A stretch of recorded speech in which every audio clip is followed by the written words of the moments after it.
ಎಲ್ರಿಗೂ ನಮಸ್ತೆ. ಎಲ್ಲರೂ ಹೇಗಿದ್ದೀರಾ? ಎಲ್ಲರೂ ಚೆನ್ನಾಗಿದ್ದೀರಾ ಅಂತ ಅನ್ಕೋತೀನಿ. Welcome to UK style cooking YouTube channel. ನಮ್ಮ ಚಾನಲ್ ಯಾರಾದರೂ ಹೊಸದಾಗಿ ನೋಡ್ತಾ ಇದ್ದರೆ ಸಬ್ಸ್ಕ್ರೈಬ್ ಮಾಡ್ಕೊಳ್ಳೋದನ್ನು ಮರಿಬೇಡಿ ಆಯಿತಾ. ನಾನಿವತ್ತು ತುಂಬಾ ಸಿಂಪಲ್ಲಾಗಿ ಬದನೆಕಾಯಿ ಚಟ್ನಿ ಮಾಡ್ತಾಯಿದ್ದೀನಿ. ನಾವು ಬದನೆಕಾಯಿ ತೊಗೊಂಬಂದಿರ್ತೀವಿ, ಒಂದು 2-3 ದಿನ ಆಗನ ಅಯ್ಯೋ ಬಾಡೋಗಿದೆಯಲ್ಲಪ್ಪ ಮಾಡಲೇ ಇಲ್ವಲ್ಲ ಅಂತ ಬಿಸಾಕ್ಬಿಡ್ತೀವಿ. ಆ ಬಿಸಾಕೋಕ್ಕಿಂತ ಈ ಥರ ಚಟ್ನಿ ಮಾಡಿ ಸೂಪರಾಗಿರುತ್ತೆ. ಬಾಡೋಗಿರೋಕ್ಕಿಂತ ಫ್ರೆಶ್ ಆಗಿರೋ ಬದನೆಕಾಯಲ್ಲಿ ಮಾಡಿದ್ರೂ ಅಷ್ಟೇ ಚೆನ್ನಾಗಿರುತ್ತೆ ಆಯಿತಾ. ಖಂಡಿತ ಒಂದು ಸಾರಿ ಟ್ರೈ ಮಾಡಿ. ಚಪಾತಿ ಆಗಿರ್ಬೋದು, ರೊಟ್ಟಿಗಾಗಿರ್ಬೋದು, ಎಲ್ಲದಕ್ಕೂ ಕಾಂಬಿನೇಷನ್ ಮಾತ್ರ ನೆಕ್ಸ್ಟ್ ಲೆವೆಲ್. ಇವಾಗ ಹೇಗೆ ಮಾಡೋದು ಅಂತ ನೋಡ್ಕೊಂಬರೋಣ ಬನ್ನಿ. ಇಲ್ಲಿ ನೋಡಿ, ಇಷ್ಟು ಬದನೆಕಾಯಿ ತೊಗೊಂಡಿದ್ದೀನಿ. ಆಮೇಲೆ ಇವರೇನಪ್ಪ ಇಷ್ಟು ಬಾಡೋಗಿರೋ ಬದನೆಕಾಯಿ ತೊಗೊಂಡು ಮಾಡ್ತಾ ಇದ್ದಾರೆ ಅಂತ ಅಂದ್ಕೋಬೇಡಿ. ನಾನು ಯಾಕಂದರೆ ಚಟ್ನಿ ಮಾಡ್ತಾ ಇರೋದಲ್ವಾ, ಹಾಗಾಗಿ. ಆಮೇಲೆ ನೀವು ಫ್ರೆಶ್ ಬದನೆಕಾಯಿಂದನೂ ಮಾಡ್ಕೋಬೋದು, ತುಂಬ ಏನು ಬಾಡೋಗಿಲ್ಲ ನೋಡಿ, ಚೆನ್ನಾಗೇ ಇದೆ. ಆಮೇಲೆ ಇಷ್ಟು ಬದನೆಕಾಯಿ, ನೆಕ್ಸ್ಟು ಬೆಳ್ಳುಳ್ಳಿ, ಆಮೇಲೆ ಸ್ವಲ್ಪ ಖಾರದ ಪುಡಿ, ನೆಕ್ಸ್ಟು ಉಪ್ಪು, ಆಮೇಲೆ ಎಣ್ಣೆ, ಇಷ್ಟೇ ಬೇಕು ಆಯಿತಾ. ಇಷ್ಟು ಚೆನ್ನಾಗಿರುತ್ತೆ ಗೊತ್ತಾ ಚಟ್ನಿ ಮಾತ್ರ. ರೊಟ್ಟಿ ಜೊತೆ ಆಗಿರ್ಬೋದು, ಚಪಾತಿ ಜೊತೆ ಆಗಿರ್ಬೋದು, ಸಖತ್ತಾಗಿರುತ್ತೆ. ಅಥವಾ ಸ್ವಲ್ಪ ರೈಸ್ ಹಾಕ್ಕೊಂಡು, ಬಿಸಿ ಬಿಸಿ ರೈಸು ಅದ್ರ ಜೊತೆ ತುಪ್ಪ ಹಾಕ್ಕೊಂಡು ಈ ಚಟ್ನಿ ಹಾಕ್ಕೊಂಡು ತಿಂತಾಯಿದ್ರೆ ಆಹಾ ನೆಕ್ಸ್ಟ್ ಲೆವೆಲ್, ಅಷ್ಟು ಚೆನ್ನಾಗಿರುತ್ತೆ. ಇವಾಗ ಫಸ್ಟ್ ಇದನ್ನು ತೊಳ್ಕೊಂಡ್ಬಿಟ್ಟು ಇನ್ನೊಂದರಲ್ಲಿ ಹಾಕ್ಕೋತೀನಂತೀರಿ ನೋಡಿ. ಒಂದರಲ್ಲಿ 2 ಭಾಗ ಮಾಡ್ಕೊಳ್ಳಿ ಸಾಕಷ್ಟೇ. ಮತ್ತು 4 ಭಾಗ ಮಾಡಿಕೊಂಡ್ರೆ ಸ್ವಲ್ಪ ಸುಟ್ಕೋಬೇಕಾದ್ರೆ ಅಷ್ಟು ಇದಾಗಲ್ಲ. ಒಲೆ ಮೇಲೆ ಸುಡೋಕ್ಕಾದರೆ ಚೆನ್ನಾಗಿರುತ್ತೆ ಆಯಿತಾ. ನಾವು ಸಣ್ಣವ್ರಿರ್ಬೇಕಾದ್ರೆ ಅಮ್ಮ ಹಂಗೆ ಮಾಡೋರು, ಸೀದಾ ಡೈರೆಕ್ಟ್ ಒಲೆಗೆ ಹಾಕ್ಬಿಡೋದು, ಆಮೇಲೆ ಸುಟ್ಟ ಮೇಲೆ ತೆಗೆಯೋದು, ಒಂದೊಂದು ಹಾಕೋದು. ಅಂದರೆ ಈ ಚಟ್ನಿ ಮಾಡೋಕ್ಕಂತಲೇ ಫುಲ್ಲು ದೊಡ್ಡದಾಗಿರುತ್ತಲ್ಲ ಬದನೆಕಾಯಿ, ಅದರಿಂದ ಆದರೆ ಇನ್ನೂ ಚೆನ್ನಾಗಿರುತ್ತೆ. ನಾವು ಇವಾಗ ಹಾಗಲ್ಲ, ಸುಮ್ಮನೆ ಸಣ್ಣ ಸಣ್ಣ ಬದನೆಕಾಯಿ ತೊಗೊಳ್ಳೋದು, ಅದರಿಂದ ಮಾಡೋದು, ಹಾಗಾಗಿದೆ. ಸರಿ, ಇವಾಗ ಮಾಡೋದು ತೋರಿಸ್ತೀನಿ ಬನ್ನಿ. ಇವಾಗ ಹಂಚನ್ನ ಬಿಸಿ ಮಾಡೋಕೆ ಇಟ್ಕೊಂಡಿದ್ದೀನಿ. ಬೇರೆ ಪಾತ್ರೆಯಲ್ಲಾದರೆ ಅಷ್ಟು ಚೆನ್ನಾಗಾಗಲ್ಲ, ಹಂಚೆ ಇರಬೇಕು. ಆಲ್ಮೋಸ್ಟ್ ಎಲ್ಲರೂ ಮನೇಲಿ ಹಂಚು ಇರುತ್ತೆ. ಹಂಚು ಬಿಸಿ ಆಗಲಿ, ಆಮೇಲೆ ಎಣ್ಣೆ ಹಾಕ್ಕೊಂಬಿಡೋಣ ಫಸ್ಟ್ ಆಯಿತಾ. ಇದರಲ್ಲಿ ಸ್ವಲ್ಪ ತೆಗ್ದಿದ್ದೀನಿ ಇನ್ನೂ ಎಣ್ಣೆ. ಸ್ವಲ್ಪ ದೂರ ನಿಂತ್ಕೊಳ್ಳಿ ಆಯಿತಾ, ಯಾಕಂದರೆ ನೀರಿಂದ ಡೈರೆಕ್ಟ್ ಹಾಗೆ ಹಾಕ್ತೀವಲ್ಲ, ಹಾಗಾಗಿ ಸ್ವಲ್ಪ ದೂರ ನಿಂತ್ಕೊಳ್ಳಿ. ಬಟ್ ತುಂಬ ಚೆನ್ನಾಗಾಗುತ್ತೆ ಆಯಿತಾ. ಒಂದು ಸಾರಿ ಮಾಡ್ಕೊಂಡು ತಿನ್ನಿ, ನೀವು ಮತ್ತೆ ಮತ್ತೆ ಮಾಡ್ಕೊಂಡು ತಿಂತೀರಾ. ಸ್ವಲ್ಪ ದೂರನೇ ನಿಂತ್ಕೊಳ್ಳಿ.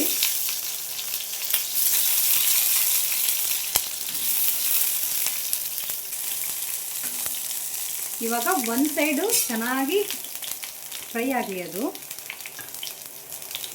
ನಾನು ಫಾಸ್ಟಲ್ಲಿ ಇಟ್ಟಿದ್ದೀನಿ, ಮೀಡಿಯಮ್ ಏನು ಇಟ್ಟಿಲ್ಲ, ಸ್ಲೋನು ಇಟ್ಟಿಲ್ಲ ಗ್ಯಾಸ್.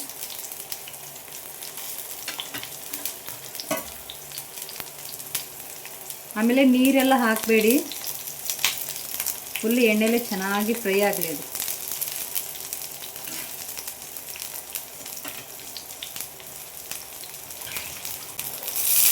ಫ್ರೈ ಆಗೋದೇ ಲೇಟು ನೋಡಿ, ಬೇಗ ಫ್ರೈ ಆಗಲ್ಲ. ಆದಷ್ಟು ದೂರ ನಿಂತ್ಕೊಳ್ಳಿ.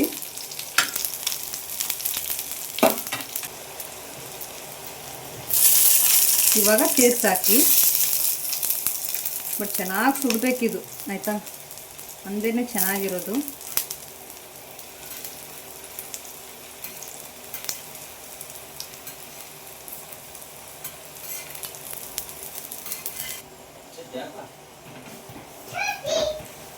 ಸ್ವಲ್ಪ ಪ್ರೆಸ್ ಮಾಡ್ತಾ ಇರಿ ಮಧ್ಯದಲ್ಲಿ.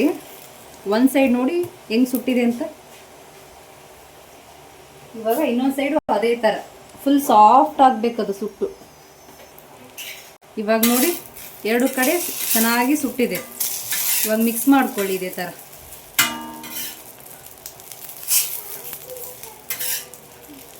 ನೋಡಿ ಈ ರೀತಿ ಸುಡಬೇಕು. ಕಾಣಿಸ್ತಾ ಇದೆ ಅಲ್ವಾ? ಸೇಮ್ ಈ ರೀತಿ ಸುಡಬೇಕು ಚೆನ್ನಾಗಿ.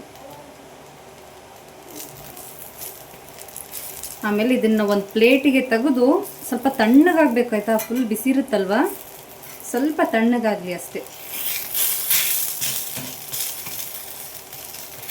ಇವಾಗ ಗ್ಯಾಸ್ ಆಫ್ ಮಾಡ್ಕೊಂಡಿದ್ದೀನಿ. ಒಂದು ಪ್ಲೇಟ್ಗೆ ತಕ್ಕೊಂಡ್ಬಿಡ್ತೀನಂತೆ. ಇದ್ರ ಜೊತೆ ನೀವು ಖಾರದ ಪುಡಿ ಬೇಡ ಅಂದರೆ ಮೆಣಸಿನ್ಕಾಯಿ ಹಾಕೋಬೋದು ಆಯಿತಾ. ಇದೇ ಹಂಚಿಗೆನೆ ಒಂದೆರಡು ಮೆಣಸಿನ್ಕಾಯಿನ ಚೆನ್ನಾಗಿ ಫ್ರೈ ಮಾಡಿ ಅದನ್ನು ಕೂಡ ಹಾಕೋಬೋದು ಆಯಿತಾ. ಇದು ಸ್ವಲ್ಪ ತಣ್ಣಗಾಗಲಿ. ಇವಾಗ ಬದನೆಕಾಯಿ ತಣ್ಣಗಾಗಿದೆ ಆಯಿತಾ. ಇವಾಗ ಬದನೆಕಾಯಿ ಹಾಕ್ಕೊಳ್ಳಿ ಒಂದು ಜಾರ್ಗೆ ಆಯಿತಾ. ನೆಕ್ಸ್ಟು ಬೆಳ್ಳುಳ್ಳಿ, ನೆಕ್ಸ್ಟು ಉಪ್ಪು, ಸ್ವಲ್ಪ ಉಪ್ಪು ಖಾರ ನಿಮಗೆ ಸ್ವಲ್ಪ ನೋಡ್ಕೊಂಡು ಹಾಕ್ಕೊಳ್ಳಿ. ಖಾರ ಆದರೆ ಹೆಂಗೋ ಮ್ಯಾನೇಜ್ ಮಾಡ್ಕೋಬೋದು, ಉಪ್ಪಾದರೆ ತಿನ್ನೋಕ್ಕಾಗಲ್ಲ ಆಯಿತಾ. ಇದು ಎಣ್ಣೆನ ಹಾಕ್ಕೊಂಡ್ರೆ ಹಾಕ್ಕೋಬೋದು, ಇಲ್ಲಾಂದರೆ ಇಲ್ಲ, ಹಾಕ್ಕೊಳ್ಳೇಬೇಕಂತೇನಿಲ್ಲ, ನಿಮ್ಮ ಇಷ್ಟ. ಇವಾಗ ಮಿಕ್ಸಿಗೆ ಹಾಕ್ಕೊಂಡ್ಬಿಡ್ತೀನಂತೆ. ಪೂರ್ತಿ ಸಣ್ಣದಾಗಿ ಮಿಕ್ಸಿಗೆ ಹಾಕ್ಕೊಂಬಿಡಿ ಅಷ್ಟೇ. ಎಷ್ಟು ಬೇಗ ರೆಡಿ ಆಗುತ್ತೆ ಗೊತ್ತಾ.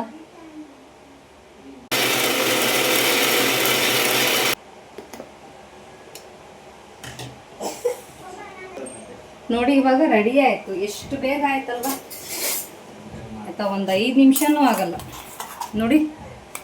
ಇಷ್ಟೇ ಚಟ್ನಿ ಆಯಿತಾ. ತುಂಬ ಸಿಂಪಲ್, ಅಷ್ಟೇ ಟೇಸ್ಟಿ ಇರುತ್ತೆ ಗೊತ್ತಾ. ಸಖತ್ತಾಗಿರುತ್ತೆ. ಖಂಡಿತ ಒಂದ್ಸಾರಿ ಟ್ರೈ ಮಾಡಿ ಆಯಿತಾ. ನೋಡಿ ಆಮೇಲೆ ತುಂಬ ಬೇಗನೂ ಹಾಳಾಗಲ್ಲ ಆಯಿತಾ. ನಾವು ಹೊರಗಡೆ ಇಟ್ಟರು 2 ಡೇಸ್ ಆದರೂ ಹಾಳಾಗಲ್ಲ, ಯಾಕಂದರೆ ನಾವು ಸ್ವಲ್ಪನೂ ನೀರು ಹಾಕಿರಲ್ವಲ್ಲ, ಹಾಗಾಗಿ ಬೇಗ ಹಾಳಾಗಲ್ಲ.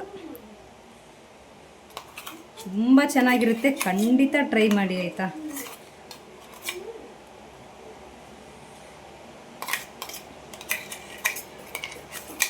ಮಿಕ್ಸಿ ಜಾರಲ್ಲಲ್ವ ಸ್ವಲ್ಪ ಬೇಗ ಬರಲ್ಲ, ಎಲ್ಲ ಅಂಟ್ಕೊಂಡ್ಬಿಟ್ಟಿದೆ ನೋಡಿ.